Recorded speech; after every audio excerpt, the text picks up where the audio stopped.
No dobra, zabrałam się wreszcie za pisanki. Ale jak mam zrobić 2 razy to samo, to po prostu jestem chora. Więc ten sam papier ryżowy, ale 2 różne pisanki. Pierwsza na bogato, ze spękaniami oraz wyciskami.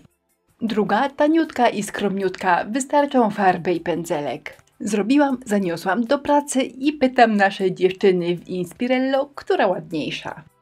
Popatrzcie i zgadnijcie, jaka była odpowiedź. Napiszcie ją w komentarzu, a ja powiem, jaki był werdykt u nas w firmie na koniec filmu. Jajka plastikowe będą pasowały 11 albo 12.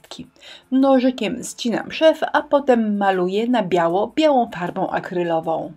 Papier ryżowy z niezapominajkami. Stary papier, ale uroczy. Już parę razy z nim coś zrobiłam, ale jest taki śliczny, że znowu go wykorzystam, bo myślę, że do jajek fajnie pasuje.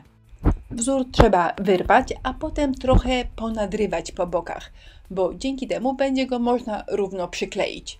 Jeżeli nie ponadrywacie, to zrobią się brzydkie zmarszczki, więc lepiej zrobić takie zadziorki i potem nakładamy je przyklejając naokoło jeden na drugi. Mamy zakładki, ale nie mamy zmarszczek, to dużo lepiej wygląda. Przyklejam, zostawiam do wyschnięcia i zabieram się za masę super lekką i wyciski. Żeby wszystko mi ładnie z foremki wyłaziło, potrzebna jest mąka kartoflana. Troszkę trzeba opruszyć wzór, potem wsadzić naszą masę i wszystko pięknie wyłazi. I takie wzory można natychmiast jeszcze na mokro przyklejać do jajek albo wysuszyć i dopiero wtedy przykleić. Którą opcję wybrać i od czego to zależy? Zależy to od tego, kiedy chcemy nasze wyciski malować.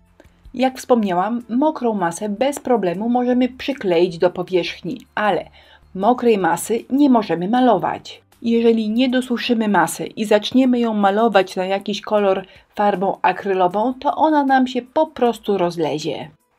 Jeżeli moje wyciski na mokro przykleiłabym do powierzchni, to potem, gdy już masa wyschnie, musiałabym bardzo dokładnie je obmalowywać, uważać, żeby farbą przy okazji nie pomalować powierzchni na jajku.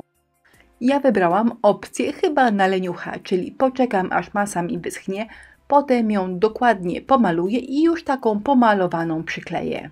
Dobra, przerwa na to, co teraz robię. Najpierw papier ryżowy zabezpieczyłam lakierem akrylowym matowym.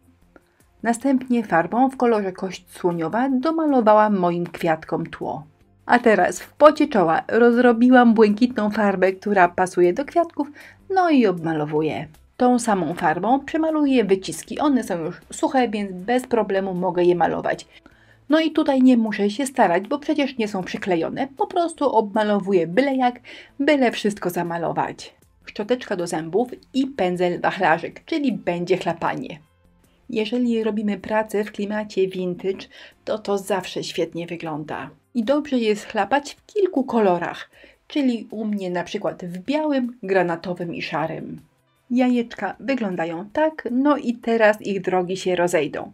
Jedno jajeczko będzie z wyciskami i spękaniami, a drugie z malowaniem. Jeszcze troszkę czasu na decyzję mi zostało, ale sama nie wiem, dekor lepiej tu z boku czy od góry.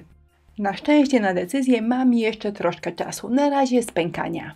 To jest preparat do spękań delikatnych, czyli fine line.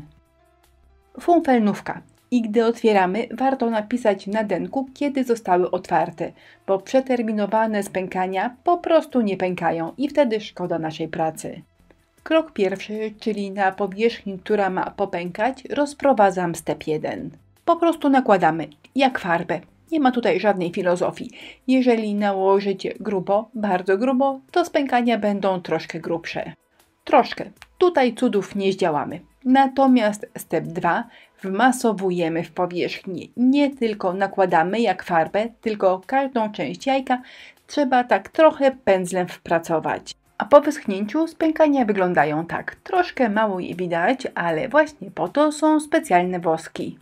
Nie zależało mi na grubych spękaniach, więc jak dla mnie efekt jest ok.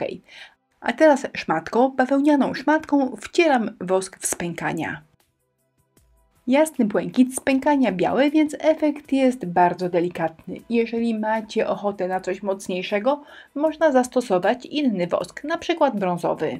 Uwaga, uwaga, chwila skupienia. Spękania dwuskładnikowe zawsze zabezpieczamy lakierem rozpuszczalnikowym.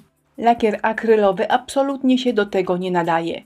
Taką pomyłkę w życiu popełniamy tylko raz, bo lakier akrylowy niszczy nam pracę, robiąc ze spękań takie paskudne farfocle. Gdy lakier rozpuszczalnikowy wyschnie, po prostu klejem na gorąco przyklejam wyciski. Masa super lekka, po wyschnięciu jest elastyczna, więc nie ma z tym żadnego problemu. Teraz troszkę podcieniuję pędzel skośny i szara farba akrylowa. Na tym jajku z wyciskiem chyba to nie jest do końca konieczne. Natomiast na jajeczku, na którym będę domalowywała gałązki, cieniowanie ma duże znaczenie. Potem zwróćcie uwagę na zdjęciach końcowych. To cieniowanie pomaga płynnie przejść z niebieskiego do białego. Konturówka reliefowa biała. Dodałam, ale to też chyba nie było konieczne. Po prostu lubię konturówką podkreślać różne rzeczy. Wydaje mi się, że taki kontrastowy dodatek fajnie wygląda. Jeżeli poleciałam już konturówką po kwiatkach w jednym jajeczku, to w drugim też to zrobię, ponieważ dzięki temu będą wyglądały jak komplet, a przynajmniej mam taką nadzieję. Kwiatki poprawione konturówką prezentują się tak, a teraz przejdę do malutkiego gwoździa programu, czyli do malowania wianuszka wokół kwiatków. Jeżeli efekt na moim jajku Wam się podoba, to potrzebujecie 2 kolory zielonego, biały oraz cieniuteńki pędzelek. Farby trzeba mieszać niedokładnie, bo jeżeli wymieszacie idealnie, to efektu nie uzyskacie. A chodzi o to, żeby efekt był taki malarski, żeby ta farba między sobą się nie do końca przenikała, żeby miała takie pociągnięcia, to jaśniejsze, to ciemniejsze. Zaczynamy od malowania gałązek i one muszą być namalowane nierówno. Jeżeli nie potraficie, to poproście kogoś obok, żeby co jakiś czas Was szturchnął. Gdy gałązki są gotowe, domalowujemy listki i tutaj także farba musi być niedokładnie wymieszana. Mam malutki i cieniutki pędzelek, ale jeżeli takiego nie macie, to weźcie swój jakiś stary pędzel i po prostu wytnijcie mu włosie. Zostawcie tylko taką odrobinkę, która jest Wam potrzebna do malowania gałązek i listków. Po tym etapie jajeczko powinno się prezentować tak. Wydaje mi się, że jest nieźle, ale dodam jeszcze kilka bajerów. A bajery wyglądają tak. Po pierwsze wykałaczka i troszkę zielonych kropeczek tu i tam, a za chwilę konturówka i też troszkę kropeczek, tyle że białych. No to się nabajerowałam, dadam. Jeszcze chwościki, kokardki i już witam się z gąską. Chwost niby pasuje, ale ten srebrny element przemaluję na niebiesko, będzie wyglądał lepiej. Jakby ktoś nie widział, informuję, że czołgowe mocowanie chwostów wygląda tak. Tak przywiązany chwost nigdy, przenigdy nie odpadnie. Mam wrażenie, że dodatków nigdy nie jest za dużo, więc jeszcze taśma ozdobna i troszkę piórek. Bo przecież piórka do jajek i do świąt wielkanocnych znakomicie pasują. Ojej, znowu trudne pytanie, taka kokardka czy taka kokardka? Przylepione, przywiązane, gotowe. Chwila koncentracji, bo ponawiam pytanie, które jajko ładniejsze, to z wyciskami, czy to z malowanym wianuszkiem? Zaraz z ciekawością przeczytam w komentarzach, które Wam się lepiej podobało, ale w Inspirello jednogłośnie wygrało to z wyciskami. No może nie jednogłośnie, bo tylko ja głosowałam za tym, które miało domalowany wianuszek. No to już naprawdę koniec. Jak zwykle listę wszystkich produktów, których używałam w filmie, znajdziecie w opisie wideo. Wszystkich, którzy kochają deku, zapraszam na naszą grupę na Facebooku. Nazywa się Inspirello i Przyjaciele. Do zobaczenia.